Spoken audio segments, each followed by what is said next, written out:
Numerical number 9 number numerical किस तरह है कि the 450 uniform one beam support the load up to 20 kg which is this determine the reaction it the supports। ये एक uniform beam है, ठीक है, और ये इस सपोर्ट्स पे पड़ा है, ये दो सपोर्ट्स है, ये यूनिफॉर्म बीम इस पे पड़ा है, ठीक है। और इस बीम पे जो लोड है, मतलब ये बीम कितना लोड बर्दाश्त कर रहा है, 220 kg। समझ में आया? क्वेश्चन हमें क्या कहते हैं कि आप जो ये दो सपोर्ट्स है इस पे रिएक्शंस फाइंड करें। इस पे क्या फाइंड करें? रिएक्शन।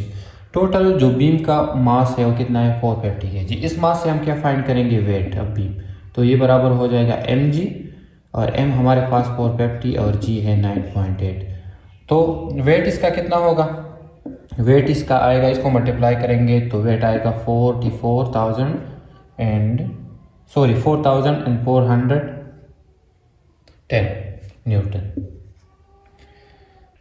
बीम पे जो लोड है उसका मास कितना है, m, उसका है मास 220 kg, और इसका वेट क्या होगा, W1, और वो बराबर होगा 220 मल्टीप्लाई 9.8। सो इसको कैलकुलेट करेंगे, आएगा 2156 न्यूटन। सही है, 156 न्यूटन। अब इधर जो टर्निंग इफेक्ट पैदा होंगे इस बीम में, तो एक होगा क्लॉकवाइज और एक होगा एंटी क्लॉकवाइज। क्लॉकवाइज किस वजह से होगा, इस वेट की वजह से जो इस बीम में टर्निंग इफेक्ट पैदा होगा वो होगा क्लॉकवाइज, ठीक है, वो क्या होगा, क्लॉकवाइज। और इस रिएक्शंस की वजह से जो दोनों सेम डायरेक्शन है, तो इसके लिए जो टर्निंग इफेक्ट पैदा होगा वो क्या होगा, वो होगा एंटी क्लॉकवाइज, ठीक है। तो इसके लिए जो मोमेंट आर्म होगा वो ये मोमेंट आर्म होगा टोटल, ठीक है, ये, और इसके लिए मोमेंट आर्म टोटल इधर से इधर तक जो ये है ये होगा। समझ गए क्वेश्चन, समझ गए? देखें, R1 क्या होगा, मोमेंट आर्म 1 क्या होगा, इधर से लेकर इधर तक जो डिस्टेंस है, और वो कितना है, 5.6 मीटर। और R2 क्या होगा, जो टर्निंग इफेक्ट एंटी क्लॉकवाइज पैदा होगा वो होगा R2, और वो इक्वल होगा 8 मीटर। वो क्या होगा, 8 मीटर। ये पॉइंट क्या है, ये सेंटर ऑफ द बीम है। टोटल बीम का लेंथ कितना है, 8 मीटर, तो सेंटर से इधर तक क्या होगा, 4 मीटर। इसको हम सिंपल नाम देते हैं सपोज R कितना होगा, 4 मीटर। 4 मीटर।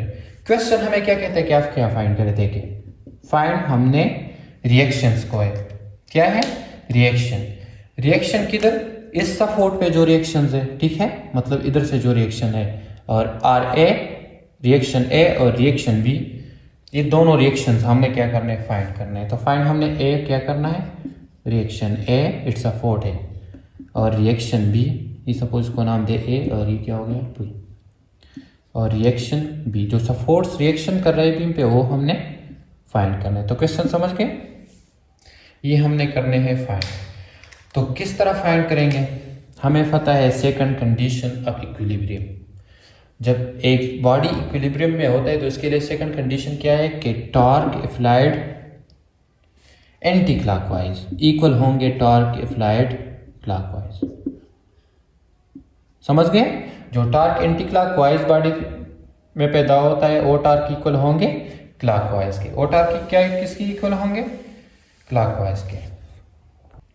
अब इधर जो एंटी क्लॉकवाइज टॉर्क पैदा होता है वो किधर है, इस रिएक्शन बी में। किधर, ये जो रिएक्शन बी है ये वाला है, ये, ठीक है, ये एंटी क्लॉकवाइज टॉर्क पैदा होगा, और ये इस वेट की वजह से जो टॉर्क इस बीम में पैदा होगा वो क्या होगा, क्लॉकवाइज।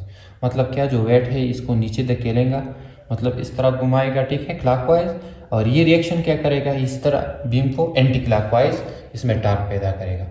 तो एंटी क्लॉकवाइज टॉर्क बराबर होगा किसका, फोर्स इनटू मोमेंट आर्म का।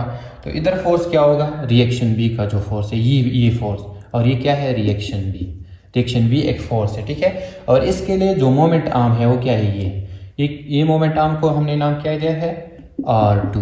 अब क्वेश्चन समझ में आया आपको? इसी तरह तो क्लॉकवाइज जो टॉर्क पैदा होगा वो किस वजह से होगा, एक तो बीम की वजह से, बीम भी मतलब क्या करेगा, इसी तरह क्लॉकवाइज घूमने की कोशिश करे इस वेट की वजह से, जो बीम का वेट है उसकी वजह से। तो बीम का वेट क्या है, सैंपल W, और इसके लिए मोमेंट आर्म हम क्या लेंगे, सेंटर से लेकर इधर तक, मतलब सैंपल R। समझ में आया। एंटी क्लॉकवाइज सिर्फ इस रिएक्शन से पैदा होगा, वो तो सैंपल रिएक्शन B, और इसके लिए मोमेंट आर्म R2 होगा। क्लॉकवाइज इसमें जो टॉर्क पैदा होगा वो एक होगा समेशन ऑफ W, मतलब बीम का वेट, और इसके लिए मोमेंट आर्म, प्लस जो ये लोड है, ठीक है, लोड W1 और मल्टीप्लाई इसके लिए मोमेंट आर्म, एक इस पे जो लोड अप्लाइड है, ठीक है, और एक इस बीम का खुद का वेट और मोमेंट आर्म, और इसके लिए मोमेंट आर्म क्या है, R1।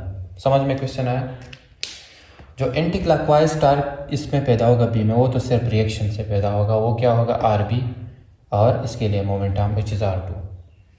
क्लॉकवाइज टार्क इसमें दो वजह से पैदा, एक इस बीम का जो खुद का क्या है, वेट, और एक जो बीम लोड बर्दाश्त कर रहा है वो वेट, ठीक है।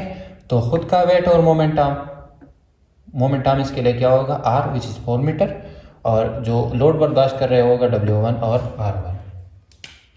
तो रिएक्शन B बराबर होगा W multiply R plus W1 multiply R1 divide by R2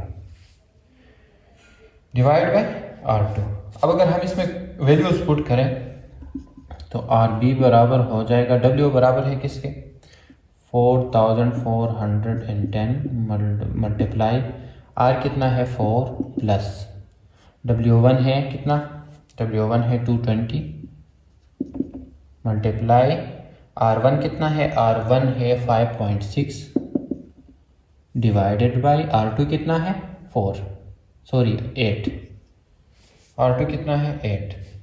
तो इसको कैलकुलेट करेंगे, रिएक्शन B इक्वल होगा कितना, रिएक्शन B आएगा, इनको दोनों को कैलकुलेट करें और ऐड करें तो इससे आएगा 29713.6 डिवाइड बाई 8, ठीक है। और RB इक्वल हो जाएगा 3714.2 न्यूटन। तो ये रिएक्शन भी फाइंड हो गया। अब ये तो रिएक्शन भी फाइंड हो गया कि इस तरफ जो रिएक्शन है वो हमारे पास कितना होगा, 3714.2 न्यूटन या 307.14 न्यूटन राउंड अप करके। अब RA को हम किस तरह फाइंड करेंगे, तो इसके लिए ये जो हमने अप्लाई किया था ये क्या था, सेकंड कंडीशन ऑफ इक्विलिब्रियम। अब हम जो RA के लिए अप्लाई करेंगे वो क्या अप्लाई करेंगे, फर्स्ट कंडीशन ऑफ इक्विलिब्रियम। तो फर्स्ट कंडीशन ऑफ इक्विलिब्रियम क्या है कि तमाम फोर्सेस जो एक बॉडी पे अप्लाई हो और बॉडी क्या हो, इक्विलिब्रियम में हो, तो क्या होंगे, zero. Summation of all forces क्या होंगे, जब बॉडी इक्विलिब्रियम में होंगे तो होगा जीरो। इधर जो फोर्सेस अप्लाई है, अगर आप इसको देखें तो एक ही बीम का खुद का वेट है, ठीक है, वो भी डाउनवर्ड है। समझ में आया। एक इस पे जो लोड है वो भी क्या है, वो भी इसका भी डायरेक्शन क्या है, डाउनवर्ड, और इस पे जो रिएक्शन है वो दोनों क्या है, अपवर्ड। तो इस पे कितने फोर्सेस अप्लाई है, 4, 2 रिएक्शन है और 2 क्या है, वेट।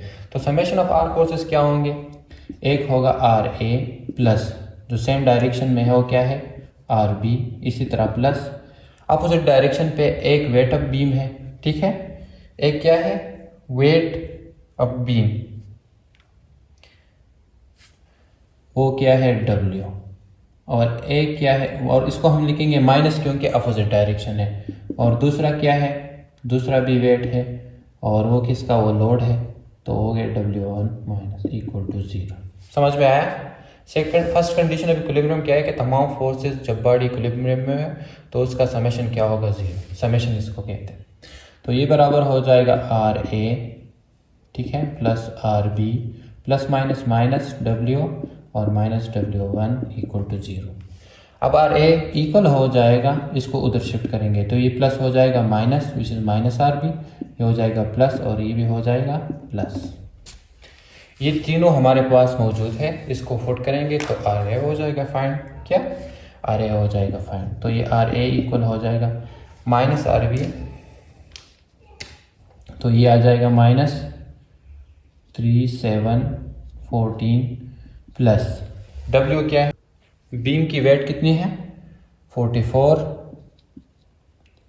एंड 10 और प्लस जो लोड है वो कितना है, उसका वेट है 2156। इन तीनों को कैलकुलेट करेंगे तो आर ए आएगा कितना, आर ए इक्वल हो जाएगा 2852 और न्यूटन।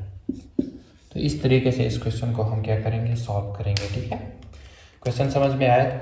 एक बीम था यूनिफॉर्म, उसका जो मास था वो ये था, उससे हमने वेट फाइंड कर दिया। ठीक है, दो सपोर्ट्स पे ये पड़ा हुआ था और इस पे जो लोड था, ये बीम जो लोड बर्दाश्त कर रहा था वो कितना था, वो था उसका मास 220। इससे हमने मास वेट फाइंड कर दिया विच इज W1 और वो कितना था ये। अब इस वेट की वजह से और इस बीम की वेट की वजह से इसमें टार्क पैदा होगा। ठीक है, और इस सपोर्ट्स की वजह से इसमें क्या होगा, इसकी वजह से भी टार्क पैदा होगा। तो ये टार्क एंटी क्लॉकवाइज होगा और ये क्या होगा, क्लॉकवाइज। तो हमने second condition of equilibrium apply करना है और क्वेश्चन में हमने ये फाइंड करना है रिएक्शन ए और रिएक्शन बी। तो इस तरह हमने ये सेकंड कंडीशन अप्लाई कर दिया और रिएक्शन ए के लिए फर्स्ट कंडीशन अप्लाई कर दिया। तो ये फाइंड